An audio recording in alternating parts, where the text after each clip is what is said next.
ওং সর্বমঙ্গলমঙ্গলে শিবে সর্বার্থসাধিকে শরণ্যে ত্র্যম্বকে গৌরী নারায়ণী নমস্তুতে। প্রিয় ভাই বোন বন্ধু গুরুজন সকলকে আন্তরিক শ্রদ্ধা এবং ভালোবাসা জানাই। আজকে আমরা কথামৃত থেকে একটি গল্প শুনব।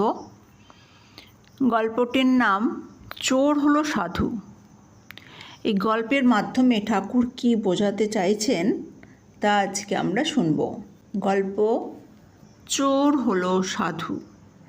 এক ছিল রাজা। রাজার এক পরমা সুন্দরী মেয়ে ছিল। যেমন তার রূপ তেমনি গুণ। মেয়ে বড় হয়েছে, বিয়ে দিতে হবে। দেশে দেশে খবর গেল, কত রাজা রাজপুত্র এলো সেই রাজকন্যাকে বিয়ে করার আশা নিয়ে, কিন্তু কাউকেই পছন্দ হয় না রাজকন্যার। বছর ঘুরে গেল, রাজা রানী দুজনেই খুব চিন্তিত। তাহলে কি বিয়েই হবে না মেয়ের? চিন্তায় রাত্রে ঘুম আসে না তাদের। বিছানায় শুয়েও জল্পনা কল্পনা করেন মেয়েকে পাত্রস্থ করার। এক রাত্রে চোর ঢুকেছে রাজার বাড়িতে। চুরিবিদ্যায় বড় গুণী সে। চোর কুলের শিরোমণি, না হলে রাজার বাড়ি ঢোকার সাহসই পাবে কোথায়, আর ক্ষমতাই বা হবে কেন? অনেক কসরত করে চোর সেঁধিয়ে গেছে অন্দরমহলে।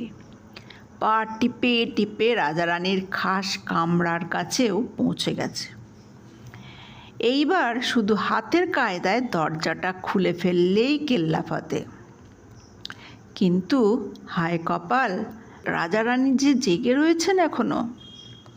চোর কি আর করে, দরজার এক পাশে বসে রইল গুটিসুটি মেরে। ওরা ঘুমলেই কাজ ছাড়বে সে।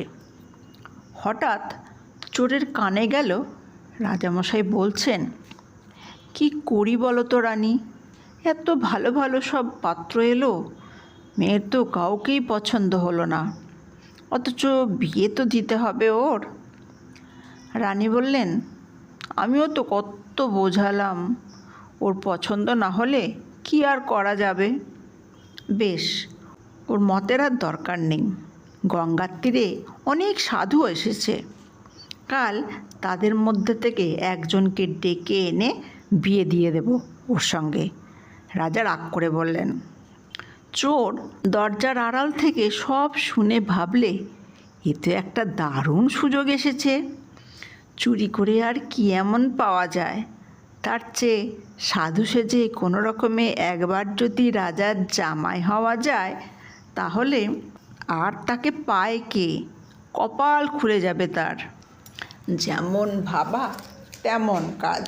চোর সকালবেলায় একখানা গেরুয়া কাপড় পরে চুলগুলোকে চূড়ো করে বেঁধে বেশ খানিকটা ছাই মেখে চিমটে আর কমণ্ডলু নিয়ে গঙ্গার তীরে চলে এলো চোর। সাজখানা মন্দ হয়নি, বেশ সাধু সাধু দেখাচ্ছে, কেউ চিনতে পারেনি তাকে। চোর অন্য সাধুদের পাশে বসে পড়ল। সাধুরা নিজেদের মধ্যে ধর্মকথায় মত্ত, কে এলো কে গেল তা খেয়ালই নেই ওদের। এমন সময় রাজার লোকজন এসে হাজির। তারা সাধুদের রাজার সংকল্পের কথা জানালো। প্রত্যেককে অনুরোধ করতে লাগলো রাজকন্যাকে বিয়ে করার জন্য। কিন্তু একজন সাধুও তাদের কথায় সম্মত হলেন না। তারা ঈশ্বরের সাধনা করতে সংসার ত্যাগ করেছেন, ভোগ বিলাস সুখ ঐশ্বর্যের বাঁধনে আর বাধা পড়তে চান না। সর্বত্যাগী সন্ন্যাসী তারা। শত প্রলোভনও তারা সংসারের জটিল পথে ফিরতে চাইলেন না। সব শেষে রাজার অনুচরেরা সাধুবেশী চোরের কাছে এলো। চোর তখন সাধুদের মতো পদ্মাসন করে বসে ধ্যানের ভান করছিল। ওরা কত পায়ে হাতে ধরল চোরের। চোরের ধ্যান আর ভাঙে না। রাজাকে গিয়ে সাধুদের সব কথা জানালো। বলল, মহারাজ, এক এক করে প্রত্যেককে অনুরোধ করেছি, কিন্তু কেউ রাজি নয় বিয়ে করতে।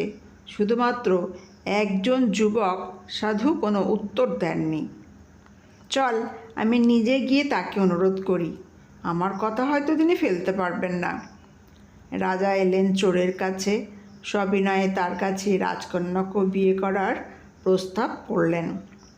রাজার মৃত্যুর পরে সেই রাজা হবে এমন লোভও দেখালেন। চোরের মনে তখন এক গভীর চিন্তার আলোড়ন চলছে। সে ভাবছে, ওই আসল সন্ন্যাসীরা কি এমন সুখ পেয়েছে যে অবহেলায় রাজকন্যা সমেত রাজত্বের লোভ ত্যাগ করলো। ব্যাপারটা দেখতে হবে তাকে। আর তাছাড়া সে সাধুর ভেগ ধরেছে, তাতেই দেশের রাজা তার পায়ে এসে পড়েছে, দিতে চাইছে সর্বস্ব। যদি সত্যিকারের সাধু হতে পারে তাহলে না জানি কত ঐশ্বর্যের সন্ধান পাওয়া যাবে। ওই সাধুরা নিশ্চয়ই তা পেয়েছে, তাই ওদের কাছে এই রাজার ঐশ্বর্য তুচ্ছ হয়ে গেছে। আমিও ওদের মতো হব। চোর মন ঠিক করে ফেলল। দৃঢ়স্বরে রাজাকে অস্বীকার করল সে। রাজা আর কী করবেন, দুঃখিত মনে ফিরে গেলেন প্রাসাদে। আর সেই চোর, সে আর ফিরে গেল না সংসারে। সাধুর পোশাকও ছাড়ল না। সাধুদের সঙ্গে বেরিয়ে পড়ল এক অনাস্বাদিত আনন্দের খোঁজে। ঠাকুর এই গল্পের মাধ্যমে বোঝাতে চাইছেন সৎসঙ্গের মহিমা কত। অর্থাৎ সৎসঙ্গের মাধ্যমে চোরও যে সাধু হতে পারে তা তিনি এই গল্পের মাধ্যমে বুঝিয়ে দিলেন। আর সকলে সুস্থ থাকুন, ভালো থাকুন এই প্রার্থনা করি। ভিডিও ভালো লাগলে লাইক, শেয়ার, সাবস্ক্রাইব করতে ভুলবেন না। ধন্যবাদ সকলকে।